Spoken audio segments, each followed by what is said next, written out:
So hello everyone, this is Imanshu Mode. Welcome back to my channel. So welcome back again to quantum tutorials. So students, हम आज वापस chemistry का 6 chapter equilibrium उसका part 6 complete करने वाले हैं। उससे पहले मैं एक चीज़ बता दूं कि जिन्होंने भी मुझे इंस्टाग्राम पे फॉलो नहीं किया है, मैंने अपनी लिंक भी डिस्क्रिप्शन में दी है, जाओ वहाँ एंड फॉलो करो। वहाँ पे मैं MCQs भी डालूँगा एंड और भी बहुत जल्द एक प्लेटफॉर्म लाने वाले हैं हम लोग, जिस पे आपको free test, free notes and और भी MCQs वगैरह सॉल्व करने के लिए मिलेंगे। आपके डाउट्स क्लियर होंगे वहाँ पे। So stay tune. So let's start our part 6। So हमारा फर्स्ट टॉपिक है effect of pressure change. So student, इसमें सबसे पहला पॉइंट है a pressure change by changing the volume affect the yield of products when total moles of gaseous reactants and products are different. So students, इसका मतलब है कि pressure change का effect सिर्फ तब इम्पॉर्टेंट होता है जब रिएक्शन में गैशियस रिएक्टेंट्स और प्रोडक्ट के टोटल मोल्स डिफरेंट होते हैं। तो ले चैटेरियर्स प्रिंसिपल के अकॉर्डिंग अगर सिस्टम पर प्रेशर बढ़ाए तो वॉल्यूम कम करके इक्विलिब्रियम उस साइड शिफ्ट होता है जहाँ गैस के मोल्स कम होते हैं ताकि प्रेशर कम हो सके, और अगर प्रेशर कम किया जाए तो वॉल्यूम बढ़ाकर इक्विलिब्रियम उस साइड शिफ्ट होता है जहाँ गैस के मोल ज़्यादा होते हैं। So students, next point, in a heterogeneous equilibrium effect of pressure on solid and liquid can be ignored because volume nearly independent of pressure. So students, heterogeneous equilibrium में solid और pure liquid पर pressure का effect ignore करते हैं क्योंकि वो उनका जो वॉल्यूम होता है, वॉल्यूम प्रेशर से ऑलमोस्ट चेंज नहीं होता, इसलिए प्रेशर का इफेक्ट जो है वो सिर्फ गैसेस पर कंसिडर किया जाता है। अब स्टूडेंट्स एक एग्जांपल लेते हैं। For carbon monoxide plus 3H2 जो कि गैस में है, reverse methane plus water, so 4 moles of gaseous reactants becomes 2 moles of gaseous product. So students, यहाँ पे रिएक्टेंट साइड जो वन कार्बन मोनोऑक्साइड है उसको प्लस करके 3H2 जो गैसियस में है, तो टोटल क्या बन जाएगा, 4 मोल्स गैस यानी मीथेन बन जाएगा। ठीक है, उसके बाद प्रोडक्ट साइड में देखेंगे तो 1CH4 है प्लस H2O जो कि उसमें टोटल 2 मोल्स ऑफ गैसियस है। तो total gaseous moles reacted side पर ज़्यादा है। अगर वॉल्यूम को हाफ कर दिया जाए तो टेम्परेचर कांस्टेंट रखा जाए तो जो बॉयलेज लॉ है, ठीक है, बॉयलेज लॉ जो है वो बॉयलेज लॉ के अकॉर्डिंग वॉल्यूम हाफ प्रेशर जो है वो डबल है। वॉल्यूम ऑफ प्रेशर कितना है, डबल है। तो स्टूडेंट्स को कैसे लिखेंगे कि PV इक्वल्स टू कांस्टेंट, यानी वॉल्यूम हाफ प्रेशर डबल। तो प्रेशर बढ़ने पर इक्विलिब्रियम डिस्टर्ब होता है और सिस्टम उस डायरेक्शन में शिफ्ट करेगा जहाँ मोल्स कम है, यानी प्रोडक्ट साइड की तरफ है, तो 2 मोल्स वाली साइड, इसलिए मीथेन CH4 और वाटर वेपर का यील्ड इंक्रीज करती है। मीन्स प्रेशर इंक्रीज होगा तो शिफ्ट टूवर्ड्स फीवर मोल्स होगा, उसके बाद प्रेशर अगर डिक्रीज होगा तो शिफ्ट टूवर्ड्स मोर मोल्स होगा, और अगर गैसियस मोल इक्वल है तो प्रेशर का कोई इफेक्ट नहीं है। सो स्टूडेंट्स, और थोड़ा डिटेल एंड कॉन्सेप्ट में बताता हूँ कि अगर अकॉर्डिंग टू ले चैटेलियर्स प्रिंसिपल जब किसी इक्विलिब्रियम सिस्टम पर चेंज किया जाता है तो वॉल्यूम चेंज करके तो सिस्टम उस डायरेक्शन में शिफ्ट हो जाता है, राइट, जहाँ गैस के टोटल मोल्स कम हो जाते हैं ताकि प्रेशर का इफेक्ट अपोज हो सके। सो स्टूडेंट्स, एक एग्जांपल दिया था, ठीक है, एक केस मान लो, फर्स्ट केस जिसमें जो मैंने एग्जांपल लिखा था, ठीक है, ये एग्जांपल मैंने जो समझाया था, इसमें देखो रिएक्टेंट साइड जो है उसमें 4 मॉलिक्यूल्स है, ठीक है, टोटल 4 मॉलिक्यूल्स है। देन उसके बाद प्रोडक्ट साइड 2 मॉलिक्यूल्स है, यानी 2 मोल्स है and reactant side 4 moles gas है and product side 2 moles gas है। अगर वॉल्यूम हाफ कर दिया जाए तो टेम्परेचर कांस्टेंट हो जाएगा। तो बॉयल्स लॉ के अकॉर्डिंग वॉल्यूम जो है हाफ, प्रेशर हाफ में है तो प्रेशर डबल हो जाएगा। तो प्रेशर बढ़ने पर इक्विलिब्रियम डिस्टर्ब हो जाती है। तो स्टूडेंट्स यहाँ ध्यान से देखना कि कॉन्सेंट्रेशन भी डबल हो जाती है, इसलिए जो रिएक्शन कोएफिशिएंट है, रिएक्शन कोएफिशिएंट जो QC से आइडेंटिफाइड होता है कि नया कैलकुलेट करते हैं डबल कॉन्सेंट्रेशन के साथ, ठीक है। तो कैलकुलेशन के बाद जनरली पता चलता है कि जो कोएफिशिएंट है, रिएक्शन कोएफिशिएंट, वो एक्चुअल में जो है वो छोटा है Kc से। तो इसका मतलब सिस्टम को इक्विलिब्रियम रीच करने के लिए प्रोडक्ट बनाना पड़ेगा, इसलिए रिएक्शन जो है वो फॉरवर्ड डायरेक्शन में शिफ्ट करेंगी, जहाँ मोल्स जो है वो, जो मोल्स है वो कम हो, ठीक है। तो स्टूडेंट्स एक इम्पॉर्टेंट समरी दूँ, जिसमें प्रेशर इंक्रीज होता है तो शिफ्ट टूवर्ड्स फीवर होती है, towards fever of moles gas में होती है, एंड प्रेशर डिक्रीज करे तो shift towards more moles of gas. But उसके बाद सॉलिड और लिक्विड पर प्रेशर का इफेक्ट इग्नोर करते हैं। अगर गैशियस मोल इक्वल हो तो प्रेशर चेंज का कोई इफेक्ट ही नहीं होता है, ये चीज़ मैंने बताया था। सो स्टूडेंट्स, अब हमारा टॉपिक है effect of inert gas.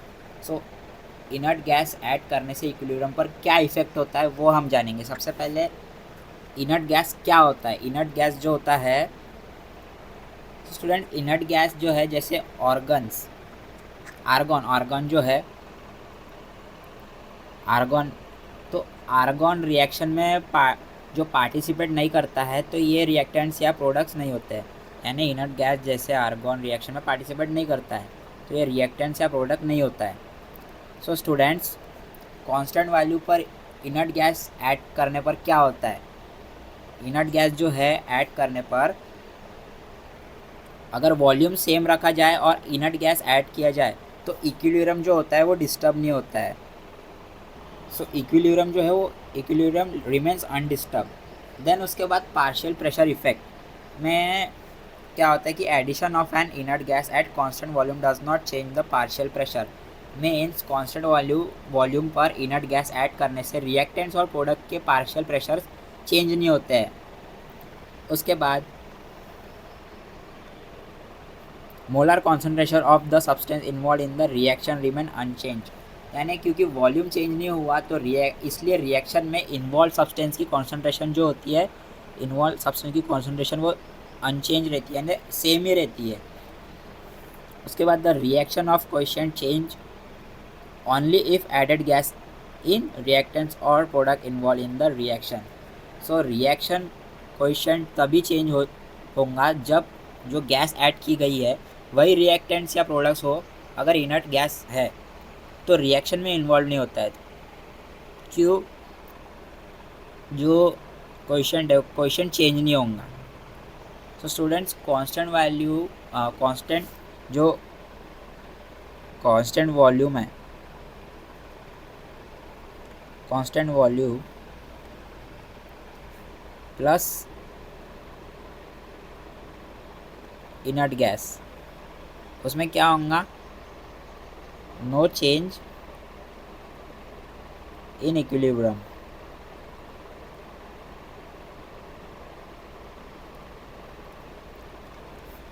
And उसके बाद कॉन्सेंट्रेशन और पार्शियल प्रेशर जो होता है उसमें सेम रहता है। जो कोएफिशिएंट है तभी चेंज होगा जब एडेड गैस रिएक्शन का पार्ट हो। So next topic is effect of temperature change. So उसमें फर्स्ट पॉइंट ये बताया गया है, इसमें क्या पूछा गया है कि टेम्परेचर Kc को चेंज करता है। वो कैसे चेंज करता है मैं बताता हूँ कि temperature change alter the equilibrium constant कैसे, यानी टेम्परेचर ही एक ऐसा फैक्टर है जो डायरेक्टली इक्विलिब्रियम कांस्टेंट Kc की वैल्यू को चेंज करता है। तो उसमें जो प्रेशर होता है, प्रेशर और कॉन्सेंट्रेशन के जो K है उस K को चेंज नहीं करते, लेकिन जो टेम्परेचर है टेम्परेचर चेंज करता है। उसके बाद एक्सोथर्मिक जो है वो delta H less than 0 and Kc decrease with temperature. Means exothermic reaction जो है इस टाइप की रिएक्शन में हीट प्रोडक्ट साइड पर होती है। अगर टेम्परेचर इंक्रीज़ करते हैं तो हीट जो है उसमें ऐड हो जाती है, हीट ऐड होती है तो इक्विलिब्रियम रिवर्स डायरेक्शन में शिफ्ट हो जाता है। तो इसलिए जो केसी है, केसी वो डिक्रीज़ हो जाता है जब टेम्परेचर जो है जब टेम्परेचर इंक्रीज़ होता है, यानी हीट जो होती है वो इंक्रीज़ हो जाती है तब। उसके बाद एंडोथर्मिक जिसमें डेल्टा एच लेस देन 0, जिसमें केसी जो है, केसी इंक्रीज विथ टेम्परेचर, मीन्स इसमें हीट रिएक्टेंट जो होती है वो साइड पर होती है।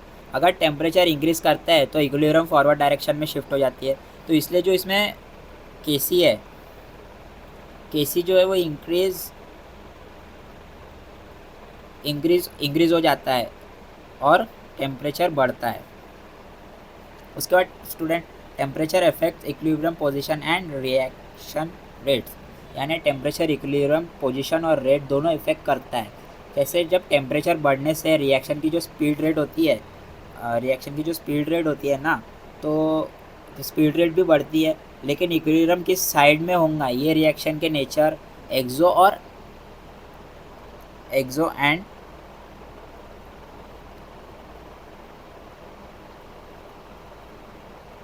एंडोथर्मिक से पता चलता है। एक्सो एंड एंडोथर्मिक पर डिपेंड करता है वो एक्चुअल में।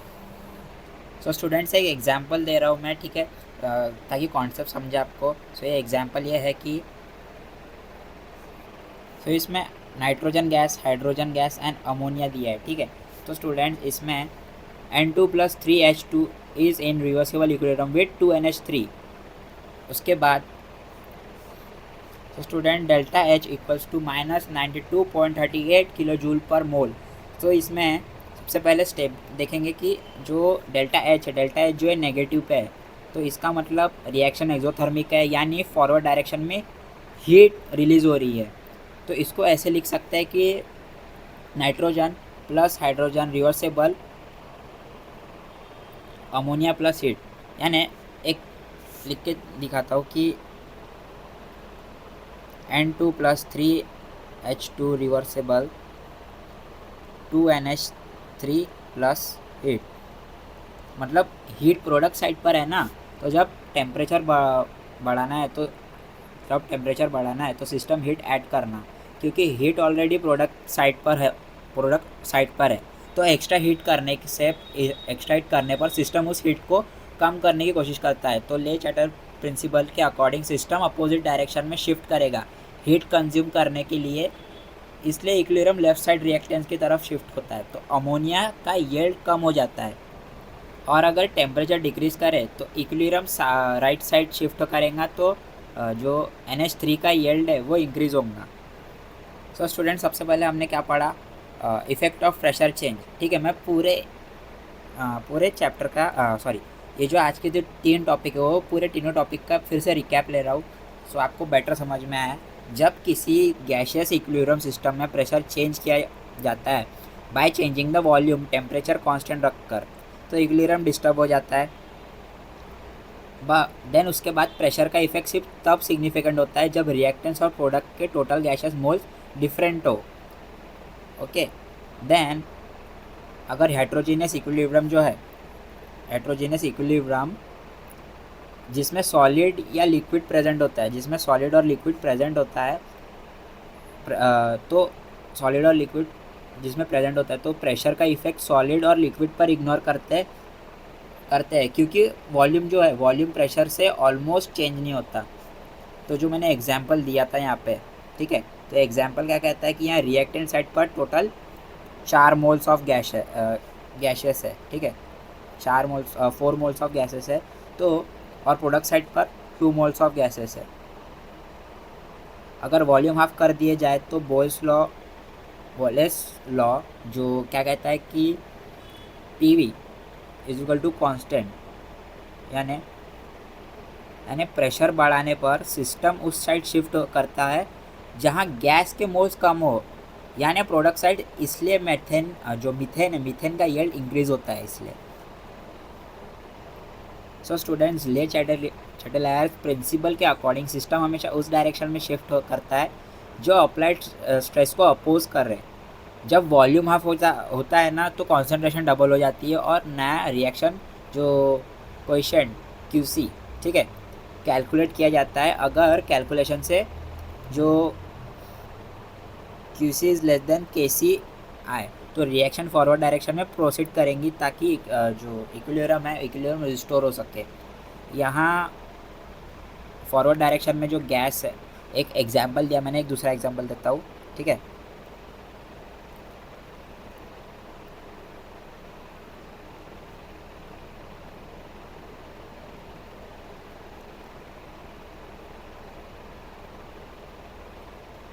तो यहाँ फॉरवर्ड डायरेक्शन में आपको दिख रहा होगा गैस के मोल जो है 1 से 2 हो रहे हैं, तो यानी इंक्रीज़ हो रहा है।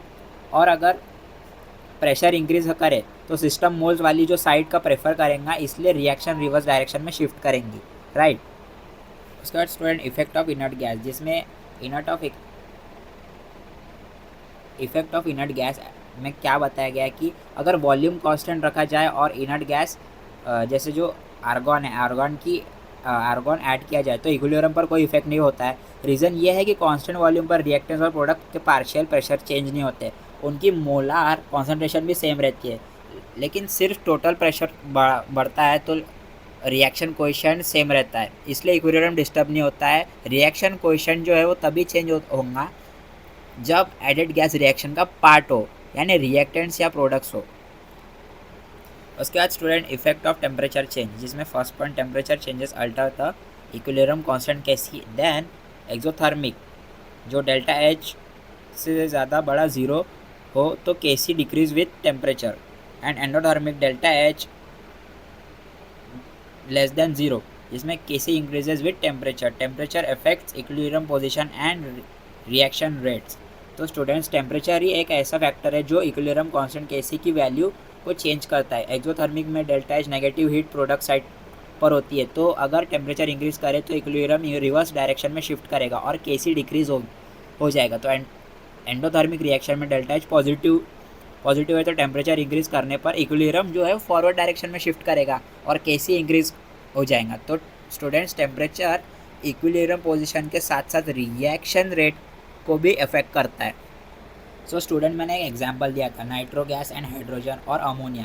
तो उसमें दिया था कि nitrogen plus 3H2 reversible ammonia 2NH3। उसके बाद ये दिया था कि delta H equals to -92.38 kilo joule per mole. तो ये एक्सोथर्मिक रिएक्शन है जो हाई टेम्परेचर पर इक्विलिब्रियम लेफ्ट साइड शिफ्ट करेंगे और अमोनिया को यील्ड जो होता है वो कम हो जाएगा। तो लो टेम्परेचर पर इक्विलिब्रियम राइट साइड शिफ्ट करेगा और जो अमोनिया है यानी NH जो 3 है NH3 का यील्ड इंक्रीज होगा। सो गाइस आज का सेशन हम यही ख़त्म करते हैं। अगर आपको कुछ डिफ़िकल्टीज़ आ रही होंगी तो प्लीज़ कमेंट करके बताएं और मुझसे प्रॉब्लम पूछिए कि क्या डिफ़िकल्टीज़ आ रही है करके, ठीक है। So thank you everyone, please like share and subscribe my channel. Good bye.